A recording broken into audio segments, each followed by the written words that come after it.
All right, good morning.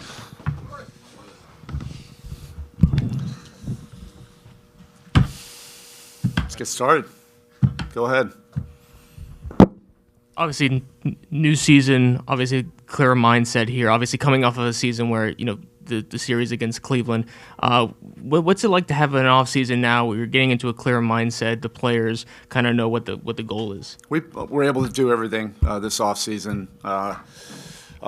Like I said before, after that series, it was humbling, and we had plenty of time to get away, reflect, decompress, and then get to work. We had to analyze that series first. We had to analyze things that happened the last 6-8 weeks of the season. Some of the stuff from before that wasn't quite as relevant. And then we had plenty of opportunity to retool and get to work, put our minds together as a staff, and put together a coherent plan that we think is makes sense for this season. And then get the players ready. The players are in a great place right now. Everybody's in really good shape. Approached the last 2 months of this summer the right way. I'm pleased with where everybody is right now. And when you have that much time off from a playoff series to start a training camp, I think it's just natural that everybody's really excited just to get going. Eric, Norman obviously is coming off the best scoring year of his career. And every team, it's in this NBA, every team needs more scoring. I know it's deeper than that, but especially with Tyler out for the short term, just how much does that punch that he brings, how much is that going to be an immediate help for you guys? Well, we're excited to have Norm with us for a lot of different reasons. That's a big part of it. His ability to put the ball in the basket, and he can do it in a variety of ways that make sense for our team and our roster. He can do it on the ball. He can do it off the ball. He's played a lot of different roles with the teams that he's played on, and he's been able to be efficient in all the different roles. But I think it always comes down to the right type of fit first, and you have to be like-minded in your approach of how you view the game and how you view trying to compete to win. He's won a championship before. He's been part of a lot of winning teams. He takes it very seriously. He's a competitive dude. We like that. He's got an edge to him. And his work ethic is tremendous. So there's a lot of things, that we think fit, how we approach the game. He's excited to be here. And with Tyler out, yes, it helps to have that. But with Tyler in, that's what we're excited about is, the possibilities. Eric, can you go through kind of the process of Ethan? I'm sorry. Eric, did you see enough from Kalel playing alongside Bam mid-January on, and from Kalel during the summer that you're comfortable projecting him as your starting center alongside Bam? Look, this season, and sometimes you can look at it, as a way that makes you uncomfortable. But there's an element of unknown with this team and this season, and I think it's invigorated me. I'm embracing the unknown. There are some things that we do know, with the veteran players and Bam and Tyler and Wiggs and Davion, Norm. But I think when you can also have a season where you're just not totally sure, and then there's big possibilities and gaps to fill where guys can grow into big roles that ultimately can impact winning. I think that's exciting, and that's why we all feel really invigorated by that. It is not a negative thing, when you have an unknown, because it can turn into something really special, as the season goes on, and maybe people surprise you. Maybe there are some big jumps in terms of impacting winning. That's what it always is going to come down to. So in answering your question about Kalel, I have seen a lot. Despite, what people think my tenor is with him or whatever, I really enjoy coaching Kalel. He's a young player, and he's learning our standards and learning the head coach's standards of approaching every single day to strive for excellence and not accept anything less than that. And then you stack a bunch of days up like that, then eventually, as a young player, you start to learn how, that impacts winning. Is he there yet? No. Does he show signs of that? Yes, because he does really care. He cares about it. He's learning it, and that's okay, for a young player. He and Bam had some good moments together. In the playoffs, it wasn't good. That's okay too. We're going to work on that. He's trending in a way that he's positioning himself for an important role, and then he'll have to prove it. He'll have to earn it, just like everybody else. There'll be some guys that we're going to lean on that that you can bank on their minutes. Bam being one of them. There are several others. I don't have to name all their names, but Kalel's in that bucket of young guys that I'm really excited about.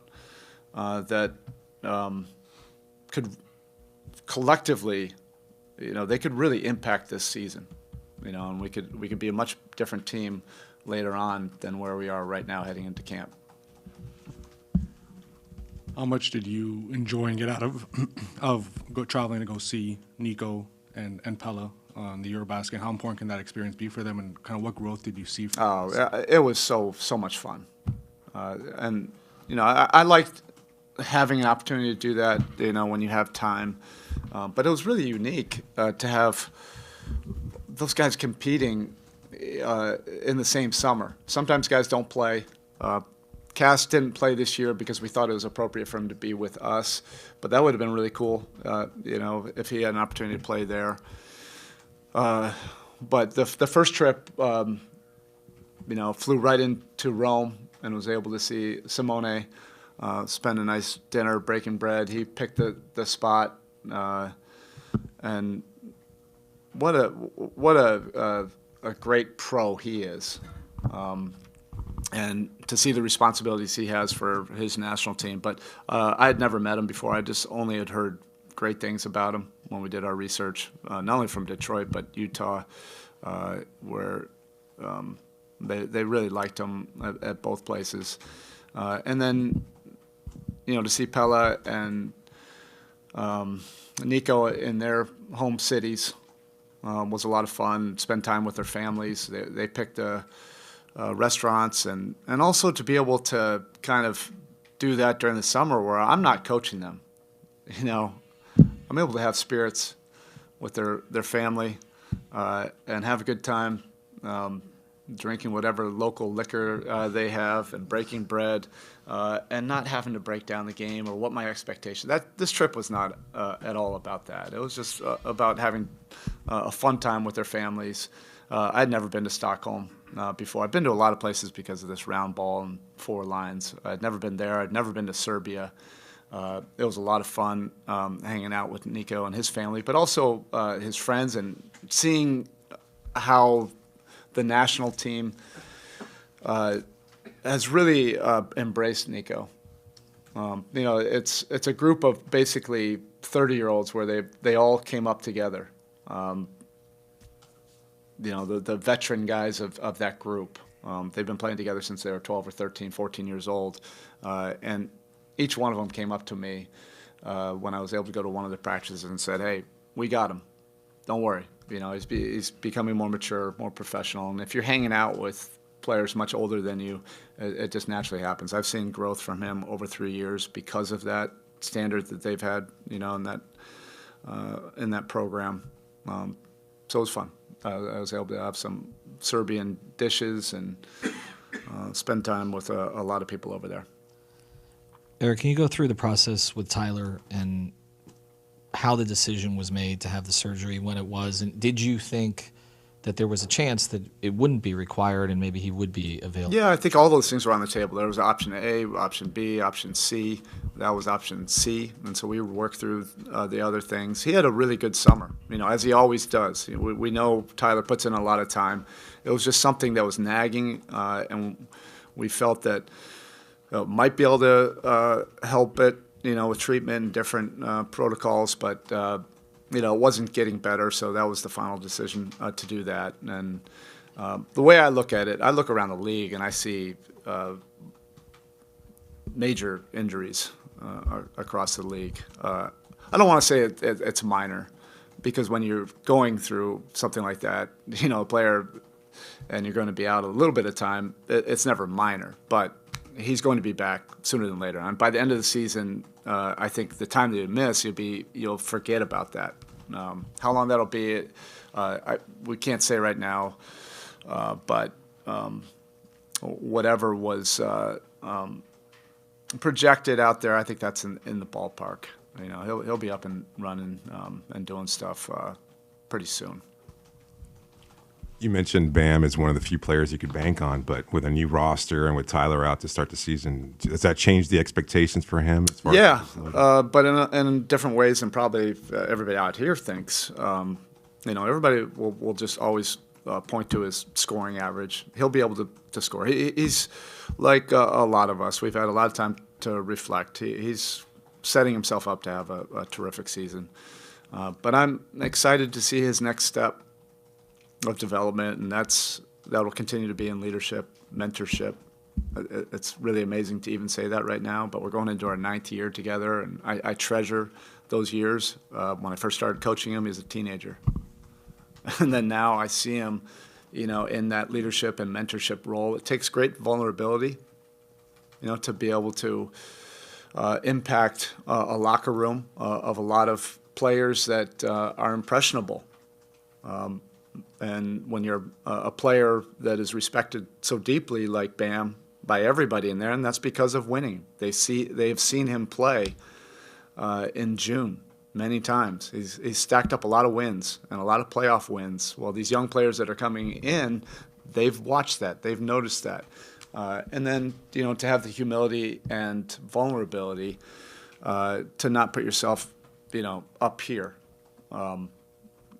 And telling guys what to do all the time. I think that's the mentorship piece that he's really growing into, and I'm going to enjoy watching him really apply that this season.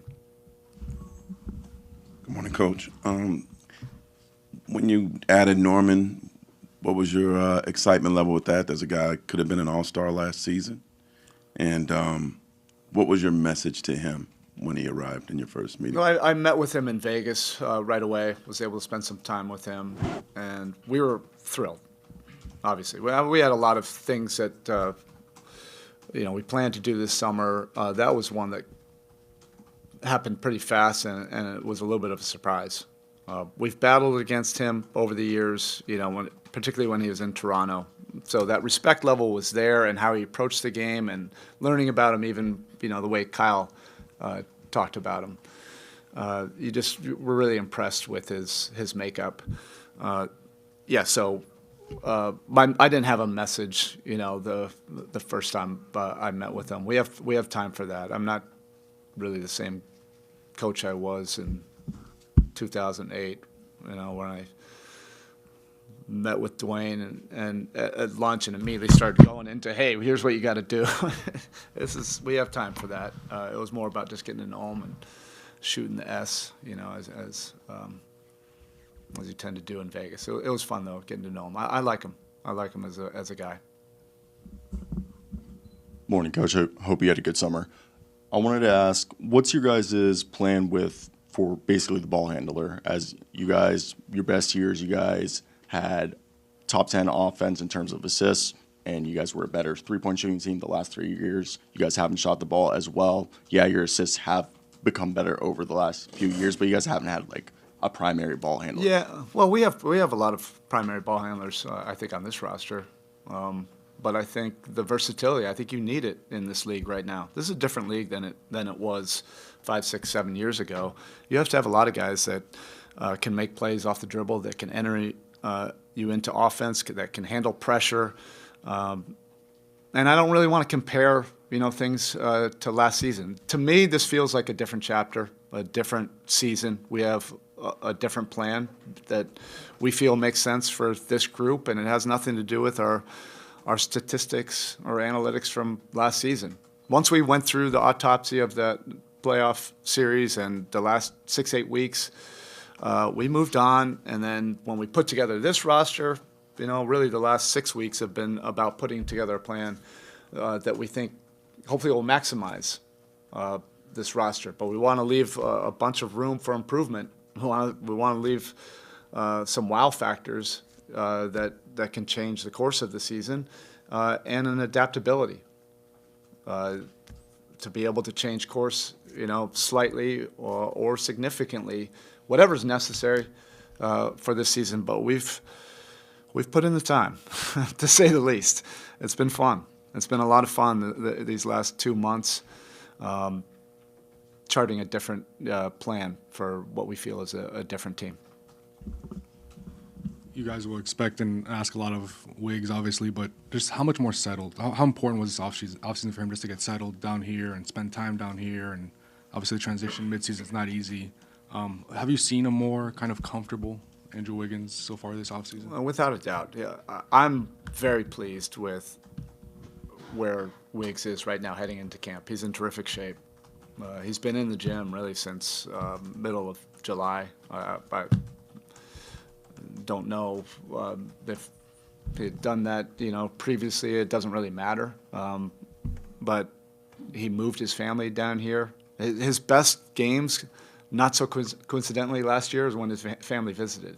And that's the type of human being he is. He just wants to have his people around him, his support group, and his family and kids are amazing. They started school down here.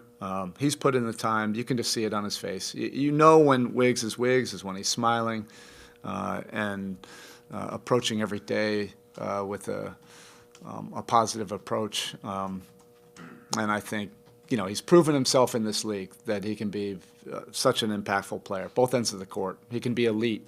He can be elite as an offensive player. He can be elite, top of the food chain defensively when he's on top of his game. And I think he's healthy, he's in shape, and we'll need all of that for him to embrace being great.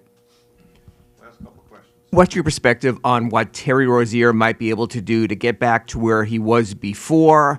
And did you talk to him, and now in sort of hindsight, looking back, did you see a particular reason where his play sort of fell off that cliff? I didn't really have those kind of discussions. Like, last year's last year. I think any one of us could look at last season and say, "Whoa, what was that?" And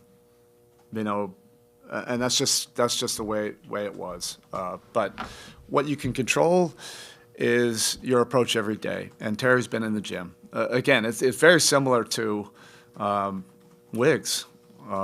Terry's been in the gym since middle of July. He's been working with Jeff Ruiz on his body, his fitness. He's in great shape. He's lost 10, 12 pounds. His body fat is down. He's moving great.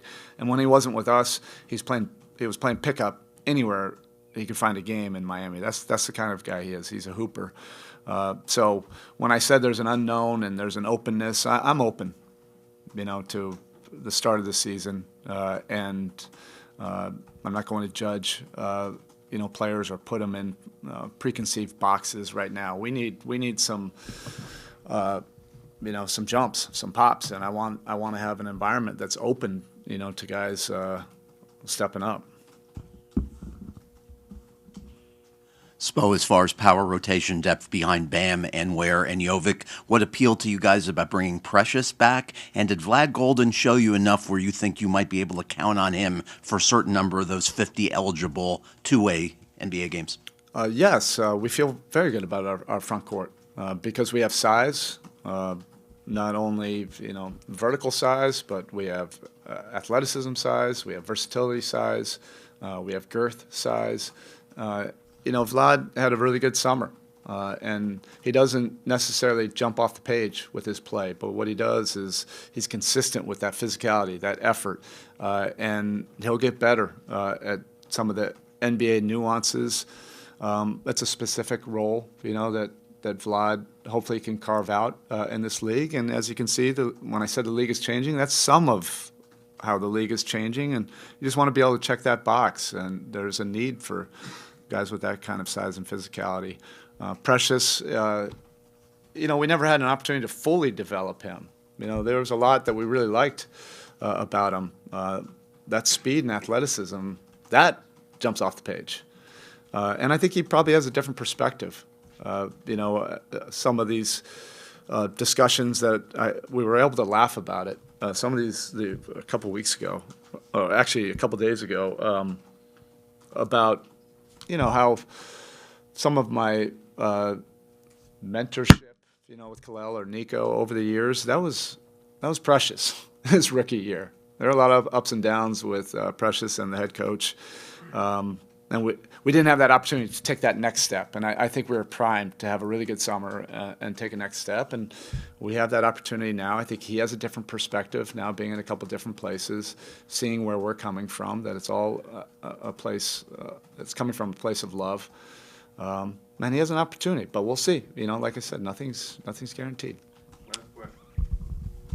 Just seeing the season Davion had offensively last year, you might see 45% from three, and there might be a little bit of a dip this season. But just how does he sustain that level of offense and just the impact offensively that he had last season? Yeah, it's the impact. That's the main thing. If you're not just focused on the stats, if you're not making a goal of I have to shoot this certain 3-point percentage or have this many assists or whatever, you can be open to a lot of different things. And Davion's a gym rat, so he's going to spend all the time. And he has an environment where we're not going to put a ceiling or a cap on it.